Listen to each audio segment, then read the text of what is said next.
أحنيت ظهرك للعراق مودة، يا مرجعا للحب جرحك أخضر. يا والد الأيتام كيف جمعتنا بعباءة وسؤالنا يتعذر، أعباءة سوداء يكبر حجمها أم أننا تحت العباءة نكبر.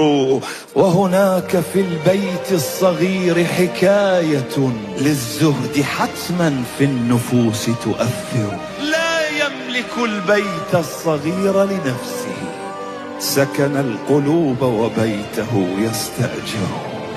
قالوا بأن الصمت خوف واضح، وأجابهم بالصمت وهو الأجدر. هو باختصار لا شبيه لشخصه، هو مرجع في الأرض لا يتكرر.